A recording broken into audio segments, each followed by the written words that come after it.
Blog Talk Radio.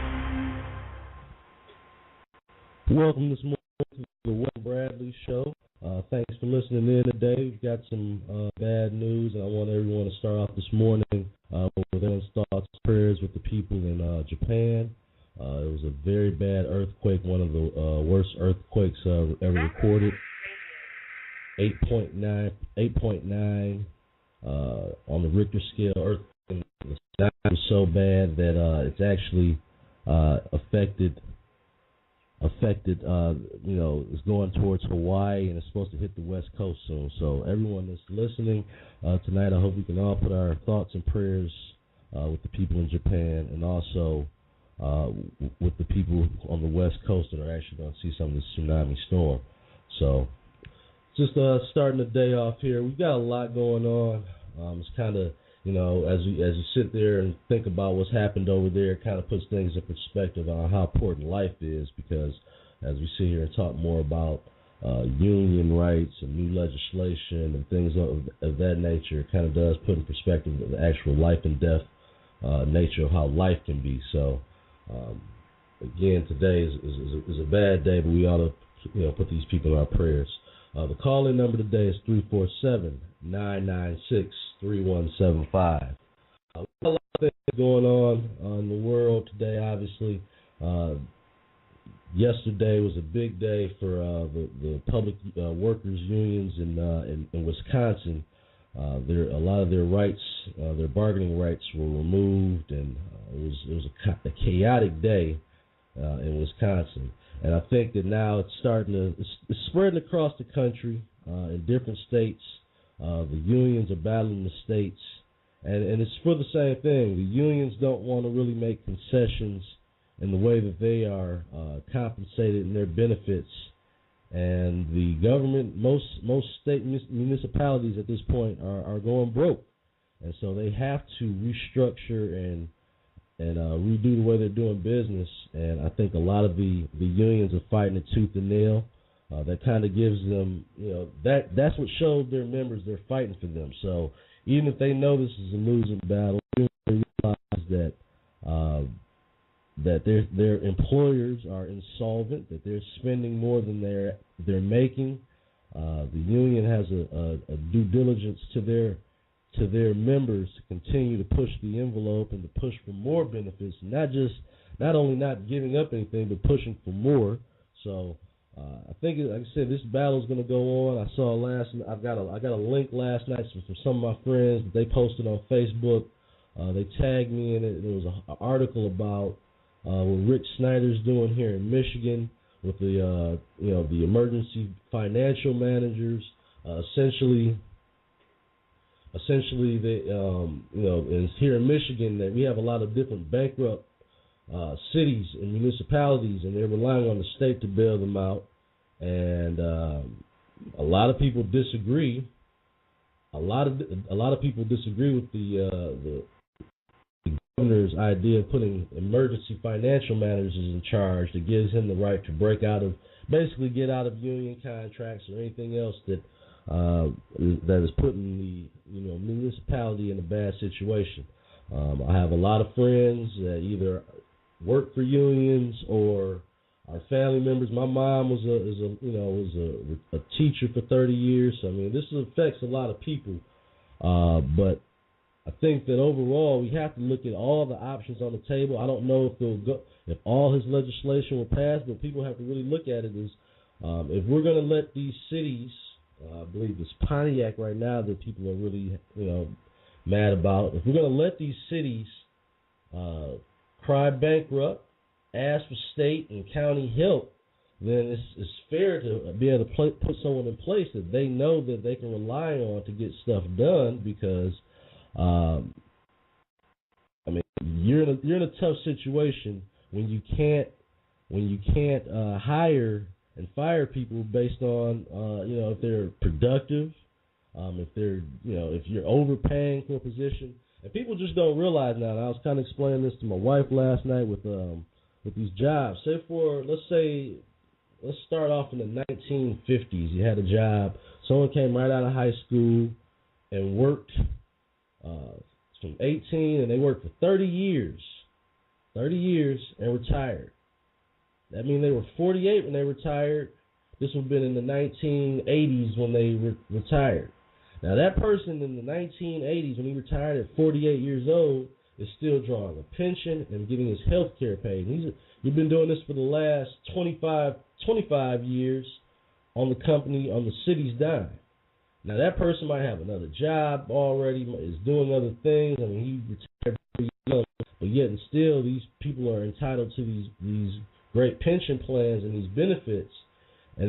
And now you've got a second person that you've hired.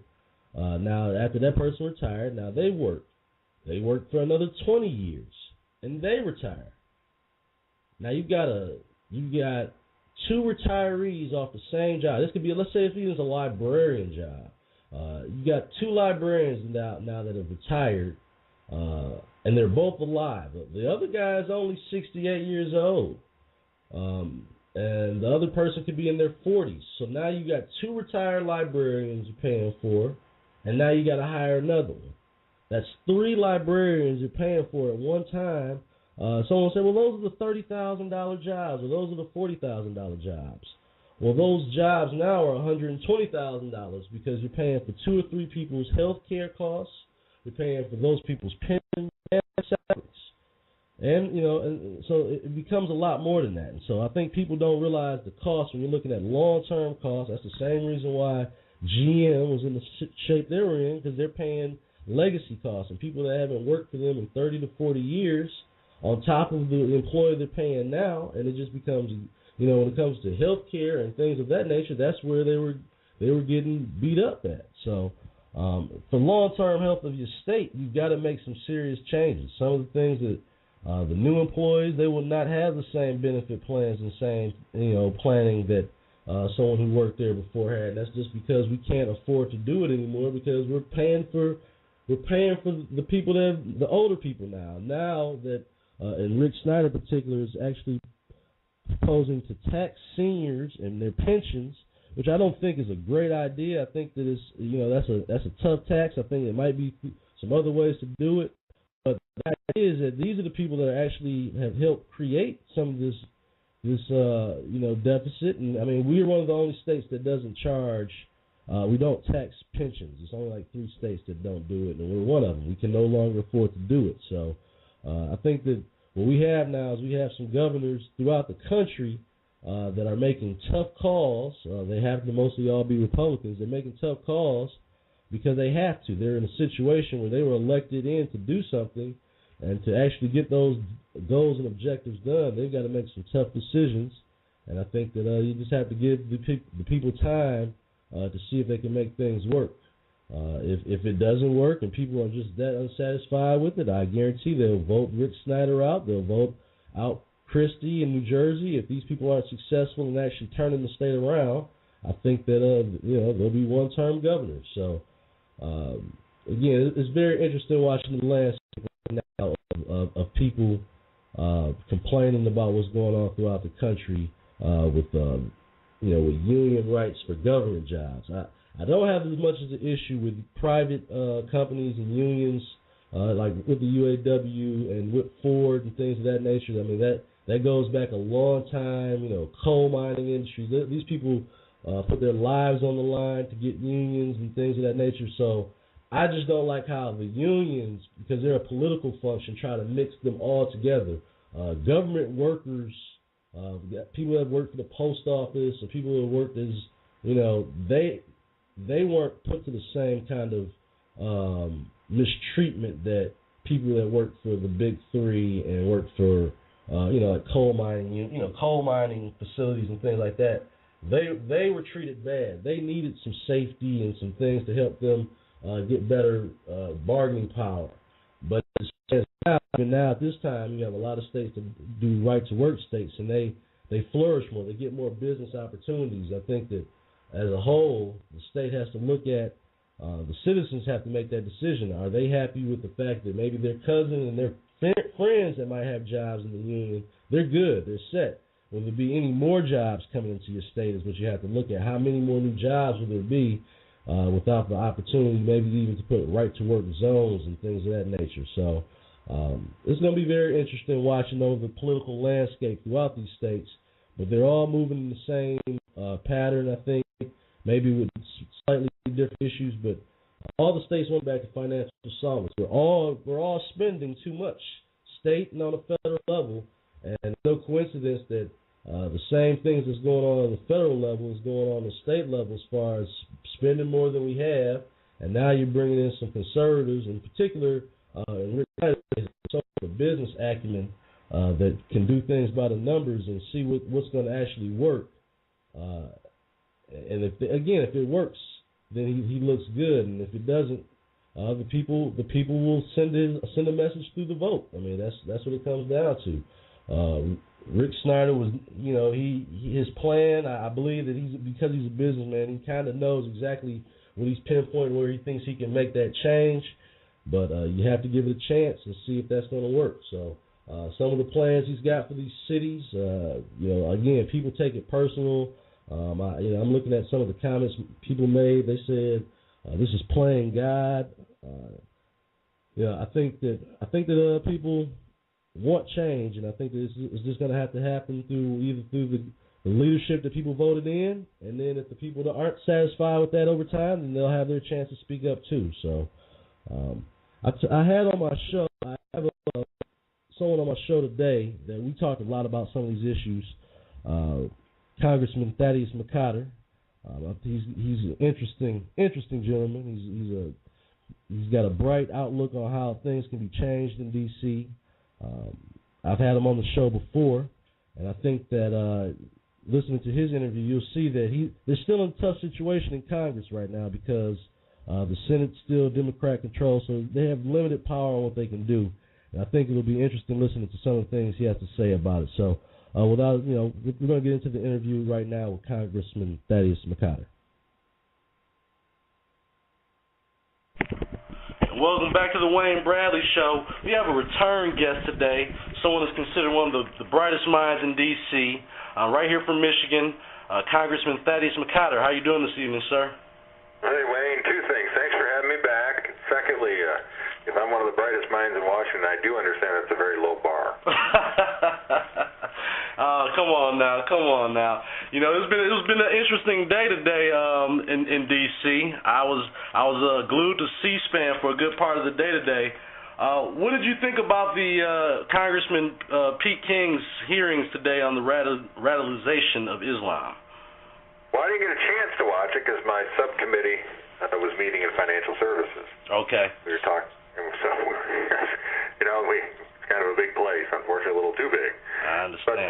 But what Peter's trying to do, and what so many Americans really understand we're trying to do, is when you look at it, the radicalization that is occurring is immediately and most impactfully playing out against the moderate Muslim community and Muslim American community here in America. Right. Because they're the front line. And so what you're trying to do is find out where the problems are, how you can help the community with these people in their midst that mean them as ill as anybody else, and actually have the ability to put forward that harm much more immediately because they're doing it there. So it's not really, to me, anything but a real sane attempt to check out America's homeland security and to try to protect a population of Americans that are threatened by these types of individuals. Right. Now, I saw a lot. It seems like there was a lot of emotion. I saw one of the congressmen actually crying during his testimony. To me, it seems like we could, maybe we could better, if we communicate more, we can actually understand what the problems is. And it seems like some of the liberals are trying their best to cover it up and make it seem like it's some kind of hate campaign against all Muslims. Yeah, well, I think they're playing politics with it when the reality is that if you care about American Muslims, you do not want radical elements in their communities causing problems, recruiting people to commit acts of terror, and trying to harm that very community. And again, it's just a very logical thing to do, and I think Peter King will handle it well. And if the left wants to play politics with it, they will. But the vast majority of Americans, including Muslim Americans, who have to deal with this every day, are not going to buy the smear campaign that's being waged. Right. I agree. Remember, Wayne, as you know, the left accuses you of what they're doing. Exactly. It rarely works, and like I said, people are starting to really wake up. Now everything that's going on in Wisconsin, and watching how that's affecting. You think people are also waking up to the fact that government unions are not the exact same thing as something like the UAW and private sector jobs. Well, it used to be a private sector job. Yeah, well, private sector can only spend what they make. Right. Government spends what it takes or what it borrows. And as you know from watching what happened with our auto companies in Michigan and what's happening throughout the country, we saw great sacrifices made and great cooperation between the car companies, the UAW, and others, so that those companies could survive, so the jobs could be saved. And there were great sacrifices made. Right. And we see families across America making sacrifices to try to keep their head above water in a difficult time. And what happens is, while they're making these tough decisions and they're feeling this pain, they know that there are parts of government that don't want to feel this pain, don't expect that they should have to feel this pain, and don't think that they think they should be treated better than anybody because they can spend what they take. Right. That's patently unfair. And to the union members who had to make tough decisions to protect their private sector jobs, I think it really must gall them. Right. I think, when you're asking government employees to take a small pay cut or actually pay for some of their own health care benefits or something like that, it seems like that's that's causing major uprisings. And then compared to the private sector, where we've been moving in that direction, how do they continually just get a pass on that? Well, like I say in the book, Seize Freedom, Wayne, we live in a horizontal consumer-driven economy, and it's very competitive.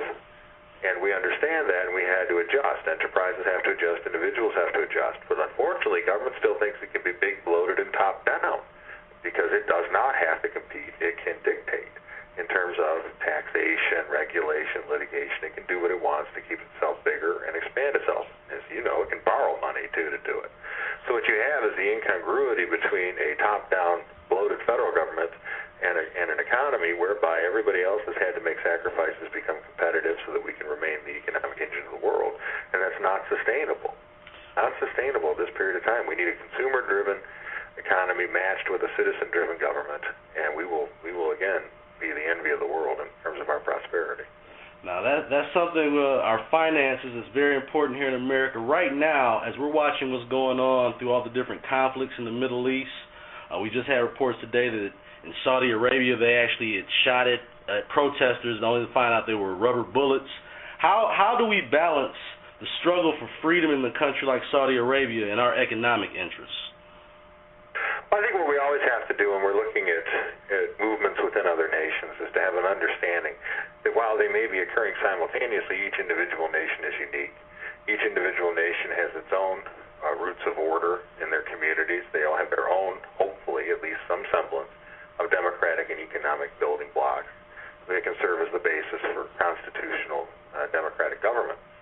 And when you make the mistake of looking at them all the same way is when you run into trouble. Right. Now, American strategic interests are always a factor in what the American government does because we have sworn to uphold and defend the Constitution and to protect the lives, liberty, and property of the American people. That's our job. Right. We swear to do. So when you look at these movements, in my mind, the best way is to expand liberty, but you have to understand that the expansion of liberty in every individual country will be unique. Not every popular movement may be what it appears to be on the surface. Right. And so I think that those are the guideposts which we have to use. But again, I would be very careful, very chary about trying to paint all one one movement throughout North Africa and the Middle East as if we're all the same, as if the outcomes would be all the same, or as if the circumstances can be dealt with as if they're all the same. Right. We have multiple conflicts, like the conflict in Libya right now, which is seemingly escalating out of control. It appears that Europe is taking the lead on that. Do you think that's the right move for America to let Europe start calling the shots in this conflict? Well, I don't think they should call the shots, but I think that we should collaborate and work with them. Okay. They are closer to Libya. They've had long-standing ties with the energy needs out of that area. And NATO is a collective, it's a North Atlantic Treaty Organization. And I think that as the French and the British, and indeed all of Europe, starts to assess this, we should be right there as an equal partner with them in the determinations that are made. We should not allow them to dictate what American foreign policy is any more than the United Nations. Okay. Although, when we look at it, the United States must retain its sovereignty, its own ability to act, but we must be a partner with them in these decisions. And it's good. I think it's heartening to see Europe willing to at least engage in the discussion of what should be done, not done there, in terms of the interests of not just each individual country, but in terms of the NATO alliance, which particular. But I also think it also will raise the long-term question for these countries of what their own strategic defense needs are. Because as you know, Wayne, they've often relied on the strength and power of the United States military to defend themselves. Right. And they've had deep cuts in their own ability to protect and project their interests throughout the world. And if they can start to come to the realization that they're going to have to pick up the pace on that, and I think as this strengthens the partnership between the United States and with our European allies, I think it'll be a beneficial outcome. What do you think the administration's stance is on these groups like the Muslim Brotherhood? Do you think they take them seriously as a threat to our security, or do they think they're someone they can work with? Back during the 1979 Iranian Revolution, Wayne, there was talk that Khomeini was a new force and he was not to be feared. He would be a liberal. He had denounced secular power, and the United States actually was engaged in discussions through other channels with the Khomeiniites and Khomeini about what would happen when the Shah left, because they did not understand him. Okay. And what we're seeing, I think, with the Muslim Brotherhood, with the Ikhwan, through statements such as the Director of National Intelligence had made, which the irony there, that they were a secular organization was just confounding. I had no idea how he could come to that conclusion. The mistake so many times that it's made so many times is the fact that people confuse an organization that may change its tactics with an organization that has changed its goals. The Muslim Brotherhood's goals remain the same. Okay. Their tactics may change, and it is the goals that are the problem for the United States and, most importantly, for the Egyptian people. Right.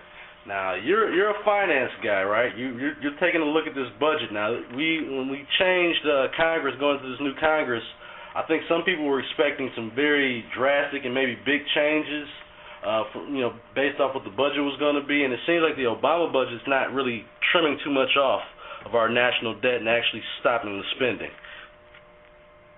Well, Wayne, as you know, what we did was the sovereign American people changed the House. Right. They did not change the Senate. You still get to see Senator Reid running the Senate. And then the president was elected to a 4-year term, in which he's in the middle. Right. So when we talk about what the House Republicans can do, all we can continue to do is keep our word. We did that with the continuing resolution. We originated a bill that would fund the government for the remaining period of time, and we cut $100 billion from it. Right. The Senate has rejected that. Now, as far as I'm concerned, it's up to the Senate and the president whether they want to shut down the government, because we in the House have not only done our constitutional job, we've also kept our word to the people who put us in. So it's going to be very interesting to see what they come up with, what they decide to do. In fact, one of the interesting parts is they not only voted down the House budget, but there were more votes for the House Republican continuing resolution than there were for the quote-unquote $6 billion cuts of Senator Reid. Wow. So I think that augurs well, yes. Obviously, you're not going to see that reported everywhere. But the fact remains, we're going to continue to stand firm. We know the American people spoke loud and clear. We know that we have to prove ourselves to them every single day, that we're worthy of the trust they put in us. Right. And that's our position. And tomorrow we'll see if the Democrats want to abide what happened in 2010 or whether they want to pretend that it didn't happen. Wow. Over the long term, as some people are looking at the long term and the spending and things of that nature, as far as I've heard different congressmen mention the defense spending budget. There's like 3 big things in the room that seems that no one wants to address or we need to address, and that's defense, Medicare, and Social Security. What are some of the things you think that we can do to improve over the long term some of those different programs? Well, right now it's going to be very difficult because, as we talked about, we have a divided Congress between the House and Senate in different parties' hands, and the President has not shown any indication that he wants to deal with that in a responsible fashion. Okay. And so when we talk about defense, we can talk about the House Republicans in our continuing resolution did cut defense spending that we thought was not going to be helpful, it was wasteful. And my approach to that is, like Harry Truman, when he did the oversight over spending leading up to World War II, the readiness, he said that if it's wasted dollar, that's not helping our troops in the field, it's actually hurting them. So I think that as House Republicans continue to go through, we're going to continue to focus on making sure that within the Defense Department, that every program is necessary, every program is vital to making sure that our soldiers have everything that they need and that they accomplish their mission and come home.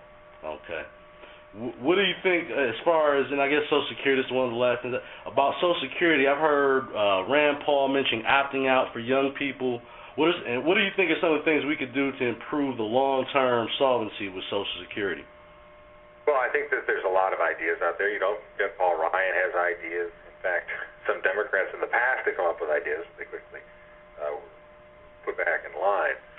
Now, the fundamental problem with Social Security is how do you preserve the system without treating people unfairly? There are ways to do it, and as I laid out in my book, Seize Freedom, I laid out a way that you can personalize it without jeopardizing the benefits that are due to the retirees, right, without privatization.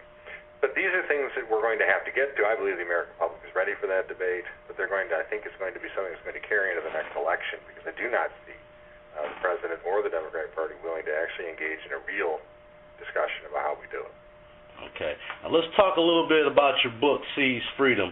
I'm going to give some people just one of the quotes that someone said about the book. It said, McCotter is often revealed as one of the most dangerous minds in Congress, and that's just by the Republicans. I'm always highly suspicious of anyone dubbed the next big thing, unless, of course, I'm doing the dubbing. And that was from S.C. Cupp. Tell us a little bit about the book, Seize Freedom, and what made you decide to write this book. Well, as I would go around giving speeches, right, show the 5-minute things on TV or on the radio, I'd say something and people say, "Oh, that sounded really interesting. Can you expand upon that?" Right. And so they would continue to ask me that. So finally, I just said, "Okay, the only place to really expand on it is if I can have a book." So it took like 3 years because I had a job and a wife that gives me a honey-do list when I get home from the job. And so what happens was that finally it was ready to come out, and it came out whenever it was ready. As for what people say about it, what I really hope is that it stimulates thinking, that it gets people to, if they disagree, to come up with better ideas. No one has all the answers. Right. I just hope that I've asked some of the right questions. What I did was it's basically 3 parts. The first is to show the difference between conservatism, which is a philosophy, and ideology, right, which is not. And then to show the challenges that we face, how ideologies cause great problems with them, and how finally Americans should seize their own freedom, self-govern, and transcend the challenges of the time rather than run to big government, which in and of itself is chaotic.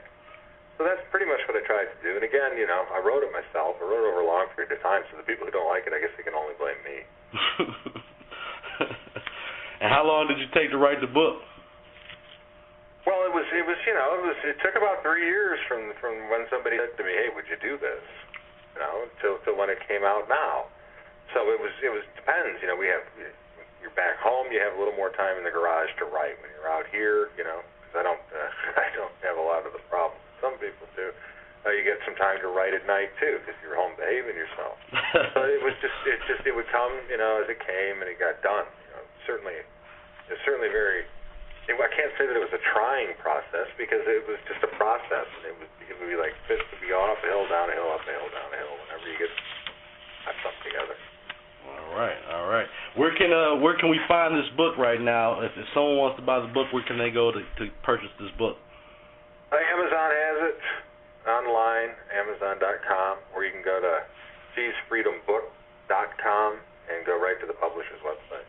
Those are the 2 fastest ways. I don't know. I think it's in some bookstores, but they took very small orders, which is very prudent on their part. So I don't know if they're still there. Excellent. Well, it's been really a pleasure to have you come on the show. Like I said, you're one of the great minds up there in D.C., and I appreciate what you're doing up there. I'm looking forward to actually meeting you in person on the 24th. You'll be in town, so I look forward to seeing you out in the Pontiac Country Club. So I'm looking forward to actually meeting you that day. Pontiac Country Club. All right, well, I look forward to it, man. Well, thank you so much for coming on the show. God bless you, and keep up the good work in D.C. Thank you, man. All right.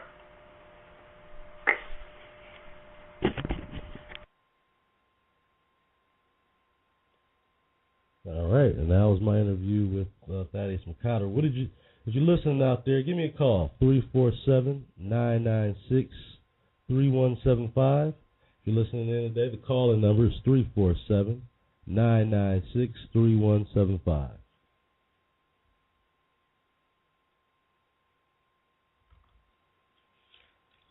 So from what I heard, basically, is that that there's still, I don't think any of the drastic cuts. The only person I see out there that's trying to make those kind of things happen right now is Justin, and I hope to have him come back on the show soon.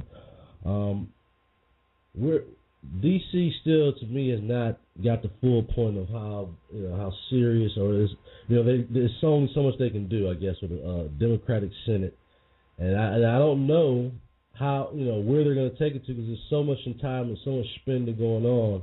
Where do you start, and who's willing to take the sacrifices are going to be the question. So if you're listening out there, give me a call, 347-996-3175. We got a few issues we're talking about today.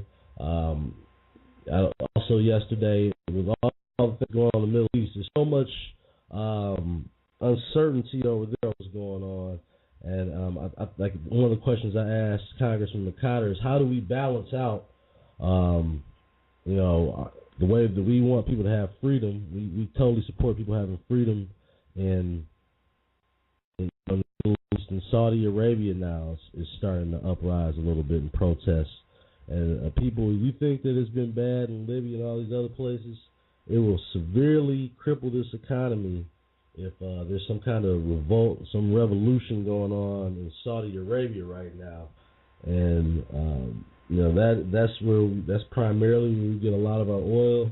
That could change up the whole dynamics of not only the Middle East, but how things are done here, because that will cripple our economy if Saudi Arabia starts having some of the same problems that Libya and all these other places and Egypt had. We still don't know what's going to happen in Egypt. It's still a work in progress. So I mean, we don't. There's a lot of uncertainty with all these people that are rebelling and wanting to create democracy. We don't know what that democracy is going to lead to. So we still have to be very cautious, and I guess we're letting Europe take the lead the conflict in Libya at this point. They're the ones Congressman McCotter said that he did not want a situation where Europe is calling the shots, but it sounds like they're the ones that's going to initiate no-fly zones and things of that nature, and we're kind of just letting them take the lead on that. And I don't know if it's because we just won't do it, or we just don't know what to do anyway, and we don't want to consider the bad guy in this situation. So the posturing might be strictly political. I don't know, but there's a lot of conflict going on, a lot of different places. Egypt, Saudi Arabia, Libya. What's next? And again, how do we protect Israel when no one knows what's going on in this country? So it's just going to be something we have to be and be very cautious about as we move forward. There's a lot of that going on over there. Glenn Beck and others have led to this whole Muslim caliphate. I don't know if it's that organized or not, but I realize that when people from other countries are seeing or hearing about how these people are doing it, it will motivate others to try to go for freedom.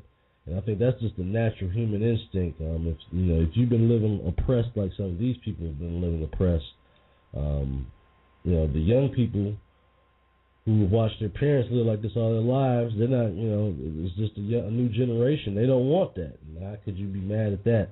So again, you want to help, you want to see people get their freedom, but at what extreme will it go to? And again, we don't want it to affect and cripple the rest of the world why people have these civil wars. So it's going to take some strong leadership by our administration and by our people, and I hope that they can step it up and do just that. But they're going to, at some point, we're going to be required to step up and be a leader in this situation.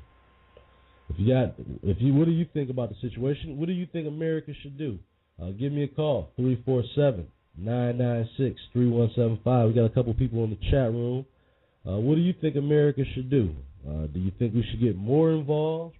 Should we fall back, let Europe get more involved?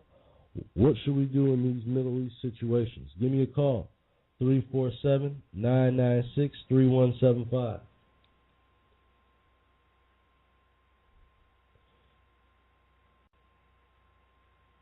We've got a lot of uncertainty out here, so I just think that we gotta do things smarter, and this country is gonna be relying more than ever on their leaders to make these tough decisions. This is what we're gonna do. Give me a call, 347-996-3175. So we got, again, I don't know if you've heard or not, but there was a terrible earthquake over in Japan. I believe it was an 8.9. one of the top 5 highest recorded earthquakes since in the last over 100 years. And like I said, the wave of that has actually already hit Hawaii, a tsunami wave, and it's supposed to possibly hit the West Coast later. So it was a real bad one. So let's pray for the people over in Japan. Pray for everyone else that's been affected, them and their families. So there's a lot going on, and sometimes these kind of situations really make you realize how important and fragile life is. So keep those people in your prayers. Keep the people of Saudi Arabia that are fighting for their freedom, and in Libya that are fighting for their freedom in your prayers, and hope that they find peaceful leaders and people that are going to replace some of these oppressors, because we just don't know what's going to happen in the future with these guys that they're bringing in. So let's keep them in our prayers. Give me a call, 347-996-3175. Let me know what you thought of that interview with Representative Thaddeus McCotter. Interesting man. We'll talk a little bit about the radicalization of Islam hearings yesterday that Congressman Peter King from New York had. Depending on what side of the aisle or where you get your news from, I guess that's how the news is being reported. Conservatives applaud him for, some of them do anyway, for trying to further investigate what the radicalization of Islam and what it means here in America, how they're recruiting here in America, and a lot of Democratic congressmen, Congresswomen, Sheila Jackson included, had real issues with it because they felt that he was singling out Muslims. Well, in this scenario, I guess that's what they do. Now, the FBI, we made a lot of comments about this too yesterday on Facebook about there's been Christian, people that go out and kill these abortion doctors and things like that. And I agree, those people are going to jail too. They've, been locked up, death penalty, all kinds of things have happened to these people that have, gone out and killed people. I don't think that that's acceptable in any civilized society. But again, it's not organized where they're sitting around, 10 or 20 of these guys are sitting around in a room together training for a big day to go out and kill a slew of doctors. These are usually isolated incidents with people that might have a mental issue. Or what the situation is, it's not the same as training camps and people recruiting, whether it be through the internet or anything else, to put together terrorist organizations and recruit young men to go blow themselves up in front of buildings and sacrifice themselves on planes and things of that nature. So it's a lot different scenario. So though I can understand people trying to make that comparison, it's not nearly the same. I think that what Congressman King did was good in the sense that he's trying to raise awareness to it. I don't know if that medium was probably the best. Maybe he could just make his case through the media as opposed to wasting some of government time on it. But you had some fathers there that gave some pretty compelling arguments on why we do need to be more proactive on the fact that they're recruiting here in America, and recruiting our young people who maybe be disenfranchised, who may not having tough times at home or whatever, that they can make them feel welcome enough to come to these camps and participate and do things that can only mean death and destruction for America. So we need to really think about that and think about where we want to be as a country and what we can do to prevent. And, obviously some parenting issues and things that are going to come into play. You can't blame all that on Al-Qaeda or anything. I mean, I think that people will have to obviously pay a lot better attention to their kids, and it takes a village, it takes a family to raise kids. It might not be strictly the parents, grandparents, or what have you. But Congressman King made a good, convincing argument on why we need to maybe put a little bit more resources and time into researching and understanding how they're recruiting here in America and the ways that they're making themselves available to these young people like that. So I can understand why some people, if you're a Muslim and you were watching that, I'm sure it's at points some you could be offended. But that's just like saying all Christians should be offended when they say that they had these guys that are pro-life going up killing doctors. That's not every Christian. So I don't think every Muslim should take offense to that and realize that, And the thing is, I think that they also made an interesting fact is a lot of the leaders aren't speaking up, saying that some of these killings and these bombings are wrong at the time when they do it, and then that makes it look just as bad that they're not, condemning some of these actions. That's what I guess some of the congressmen and people are looking for. But again, that to me is something maybe that can be played out in the media and doesn't have to be spent arguing, on the government dollar, because at this point right now, that's not going to change with the way the president operates. I don't see them being willing to put any more effort and resources into that. They seem to be in a more wait and see mode than they are being proactive about terrorism here, at least in this country. So it'll be interesting to watch that further along. We've got another 15 minutes or so here on the show. Give me a call, 347-996-3175. It was interesting last night to see. Like I said, I got this post from a couple of my friends from the Rachel Maddow show regarding what Rick Snyder was doing here in Michigan, and I thought that it was interesting that they were talking about Rick Snyder, who again he was not the conservative choice for Michigan Republicans through the primary. He was actually looked at as a guy that could cross lines, and he reached out to independents. And this was the guy that I would say all of Michigan voted for. And when it came down to how he won, this was not a thing where it was just all conservative Republicans that put this guy into voted for him. He crossed the lines, and he's making some tough decisions regarding how he's going to get the budget in order. And I know that a lot of people were going to disagree about it. I mean, it's a tough budget. There are some things that I think that he could probably do different on, but you can never make everybody happy. If he raised the sales tax in the state, he probably could cover a lot of the funds that he wants to remove the Michigan earned income tax credit, which is for the lower income working families. I think that sends a bad message when you take that credit, for the working people, and wants to start taxing seniors on their pensions and their benefits pensions. I'm sorry, and I guess we've never done that, but we're only one of 3 states that doesn't. So I just don't see. I see that we have to be competitive financially with these other states, and if they're doing it, maybe we should consider doing it. But I think that maybe what he ought to do is he put his plan out there, and maybe it can be negotiated on and worked on where it can make some other people happy. Maybe not tax the seniors, but if you do, figure out some other way to make it work where it's good for everybody. It does look bad that you're removing the Michigan business tax, which I think was a good idea because we weren't going to get any new businesses with that tax.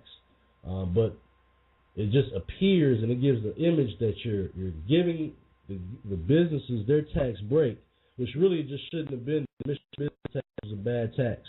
It shouldn't have been there in the first place. So getting rid of it makes good sense. But then the way that you make up the taxes by removing the low-income tax credit, taxing seniors, I think that there's a better way of spreading that around.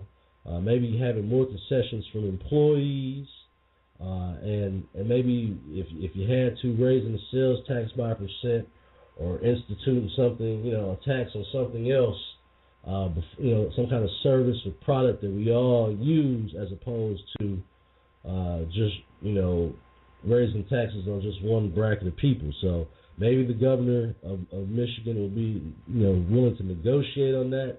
And he's a numbers guy, and I figure if someone can make a proposal to him that the numbers work too, if the numbers work too, then he should be satisfied with that. If you can find another way to pull and tug from the areas, and therefore not having to raise, to bring taxes on to the seniors, I can feel that plan too. I think that would be something that he ought to consider. It's rough, the idea of just raising taxes on seniors, but it's because of some of the things that's going on during that time that put us in this situation. I think we have to be honest about that. A lot of the older people that have worked through the state and worked, period, have gotten some great benefits to these plans, and I think that maybe now, if they had to pay in their pension, man, it's just kind of like paying back into the system for the future. Because if they don't, we just keep putting Michigan in a worse situation. It becomes a situation where your kids and your grandkids, the Michigan that you're leaving them will not be the Michigan that you grew up in. The services, the things that are available, the options won't be there because of the way we spend our money on generation. So I think that that's almost like the fair way of looking at it in terms of financially what it's doing. If they don't help out and chip in some kind of way, it's going to all be, the burden will be continue to be left on your kids and your grandkids. That's kind of like how I would explain that to the older generation. So if you have anything to say about that, give me a call, 347-996-3175. Call-in number is 347-996-3175. If you haven't had a chance, go check out the website, conservativeiscool.com. That's the website where we keep you updated on all kinds of information through politics, our video rants, all my favorite interviews with people like Michelle Bachmann, Alan West, J.C. Watts. I've had been blessed to talk to some really great and insightful people here and throughout the country. So I'm hoping in the next couple of weeks I'll be bringing on some more guests, presidential candidates on here so we can talk about their vision for America. I'm working on it for you, for the people. So if you're listening in, give me a call, 347-996-3175. Trying to figure out if we're going to keep going on in the mornings. I like this time, but if I'm not getting them, I like getting some of the feedback from people. So give me a call, let me know if this, or email me, let me know if this time works good for you.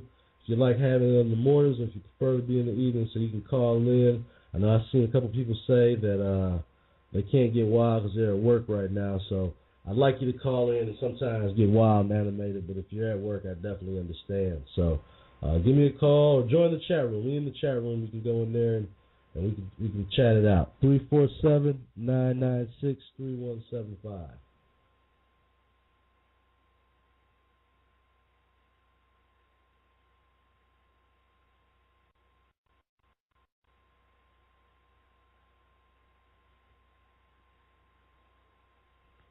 So we got a few weeks now until I expect to start hearing some announcements from different people on who's running for president, who's in, who's not. I'm starting to think that Huckabee is not in. Sarah Palin, I'm thinking not in, which will probably disappoint a lot of people. I'm thinking that some of these people are realizing that Obama is really stronger than they thought he was going to be coming into 2012, and that it's going to be pretty hard to beat him, and it's going to need a solid candidate. And I think that some of these guys, even with Newt Gingrich, where he's kind of been in and out, and he's kind of just testing the waters. I think if a couple months ago you would have figured a lot of these guys were lining up to get in line to say, "Oh, I'm going to run," and it hasn't been like that. Mitt Romney, he's pretty much been quiet. We haven't heard anything from him.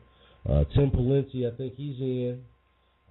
It's interesting to watch Tim Pawlenty right now. Trying to appeal to a lot more of the far right wing and the Tea Party groups. When up until the last year or so, I think he had presidential aspirations. He was probably somewhat considered moderate, but he's definitely gone a little further to the right. I've noticed a lot more comments about President Obama and things of that nature as he's starting to do more of his speaking. And I don't know if that strategy is going to work, but he's in for running. Herman Cain, someone I really like, has the business background experience. I think he's in. Donald Trump, who I've had some people make some very convincing arguments that Donald Trump should be our next president. If he's in, he's going to definitely shake up some things because He's similar in the way that Rick Snyder is here in Michigan. I guess people should think about that. Rick Snyder here in Michigan, how Schwarzenegger was in California. These guys have their own money, so people really can't buy them off with a fancy trip somewhere or used to a private plane. These guys, they have money, far more than than necessary to not have to worry about being bought off. And I think those are the things that can sometimes play a factor in choosing the kind of politician and leader we have. Snyder gave up his whole salary this year in Michigan. A lot of people are not, it's true. He's a multi-millionaire, so him giving up $100,000, $200,000 salary is probably not a big deal to him. But it shows that he's even, willing to make that sacrifice himself. Not much sacrifice, but, the message is sent that he's willing to do it. So maybe everybody should be willing to take a small hit. Maybe not exactly doing what he's doing, but a small hit should probably be expected when your boss is working for free. So, the job, again, was going to require some getting tough, and he realized that he's made the comment that he realizes the honeymoon is over, and hopefully we'll get him on the show soon. He came on during the primary season, but we couldn't get him back on after that, so hopefully I can get him back on here and we can talk a little bit more about this budget, because I have a lot of people that are, some people are happy about it and understand it has to be done, but some people are definitely unhappy with the way this budget has been drawn up. And, you can expect that from seniors and people that are already struggling enough that the idea of them getting taxed on their pension really kind of scares them, because, a lot of people live to the dollar. So I understand people's being scared of that, but we all have to figure out a way to chip in on this together. You can't be squarely on the backs of one person. And again, when people talk about the Michigan business tax, that was a double tax. Michigan, your business is going to pay taxes. It's going to pay out to all these other employees. It's going to, revenue will be drawn upon off these companies. But when you're talking about people, in the state that are getting these nice pensions and they're not, paying anything into it, I think that's a fair request. Although in tough times, it seems like, maybe, that would be a fair request that people, kick in a little bit on this budget. So, he's got his work cut out for him. And now that he's made MSNBC, he's going to be really probably getting harassed because of what, Rachel Maddow said about Rick Snyder and pretty much all the rest of the governors across the country that are trying to actually get their states back in a good financial shape. For some reason that doesn't bother liberals. That as long as everybody's gravy train is rolling, who cares about what the actual health and stability of the state or the municipality you work for? If you work for a business, if you work for a private company, even if you're the salesman on the floor, if you work at a company like Best Buy or ABC Warehouse, you would be concerned about if your company is financially solvent and can pay bills, because at some point you could lose your job over that. And it seems that the government workers, in particular ones that are backed by unions, just feel like their jobs are in stone, regardless of performance, regardless of revenue. The job is in stone, and there's nothing that anybody can do about that. And I think that plays into the delusion that these people are having out there in Wisconsin and places like that, going through windows and everything else, protesting because they honestly in their mind have been told and always believed that they were it was untouchable, and that's just not a good way to operate a business. Even with, sometimes within the private sector, employees that are union employees kind of have a certain air, knowing that there's only so much you can do to them because they're union backs. Which is okay, that's fine. But I prefer that not to be the prevalent attitude through our government workers, and asking when people are asked to make concessions and their benefits and things like that they can say no, and then just say no and not expect that there's no repercussions as far as what the company can do. And I think that's something we all have to look at as far as the difference between a government union, jobs that government and their unions. They don't believe that we can ever run out of money, which is not the case. And so therefore, they don't ask not only that, pay cuts and things. They want pay raises. They want benefits more. And we can't afford what we're giving them now. And I think that's just exactly, where we're at. Schools, public schools, the unions there have they've bought off all the Democrats, and essentially that's how they've managed to stay in power. And it's just a cycle. It's a cycle of money for power.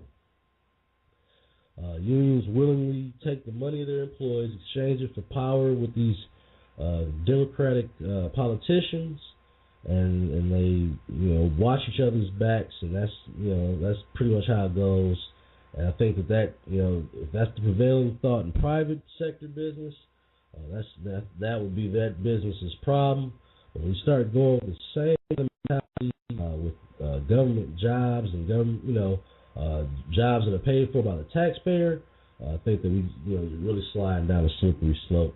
It's not too much to ask people to be more responsible for their own health care and things like that. So I think that we as a country and as employers, we've had a gravy ride, and now some of that ride might have to be picked up by you. And I can understand why people don't like it, but the facts is that most of these states just can't afford to do the same things that business as usual just cannot be done anymore, and we've got to make those changes. So it's been a good show today. Like I said, as we close out, again, I want everyone to pray for the people over in Japan, pray for the people on the West Coast as the tsunami is supposed to be approaching there. Keep those people in prayers. And also pray for all these people that are fighting for their freedom. We pray not only that they can be safe and get through this trying time, but also that they pick some solid leadership that's not going to be worse than the people that are already there that are in place. So we have a lot to think about in this world, a lot to pray on, and I hope that we can, as we move forward, our leaders will start coming up with more ideas as opposed to just rhetoric to fixing this country. It's got to start with the people that we've elected, and they've got to have a serious commitment to reducing spending, saying that it can't be nickel and diming it, and we got to be there's got to be some real reform if we're ever going to break free from the financial debt that we have as a country. So. Again, I want to thank everyone that's been listening, going to the live chat room. You're always welcome to listen to this show anytime, and all my other shows. Go to my website, conservativescool.com. Check out some of our recent postings and our the photo albums. Some of the cool people I've met throughout the country while I've traveled and been to some of these events. So. Again, thank you for everyone listening to the show this morning. I'm sorry, so used to doing evening shows. Thanks for listening to the show this morning. Let me know how you think doing a show in the morning is compared to maybe in the afternoons. I'm interested to get people's feedback. Again, and the call-in number is 347-996-3175. Feel free to always call in and let me know what you're thinking. Let you know what direction we're going in. How did you like the interview tonight? Love to hear from you. Well, I'm about to go off the air. Thanks again for listening in to the Wayne Bradley Show. If you get a chance, go to conservativeschool.com. Take some of our polls. Leave some of your own opinions. I appreciate you listening in. Thank you. God bless. Have a great day.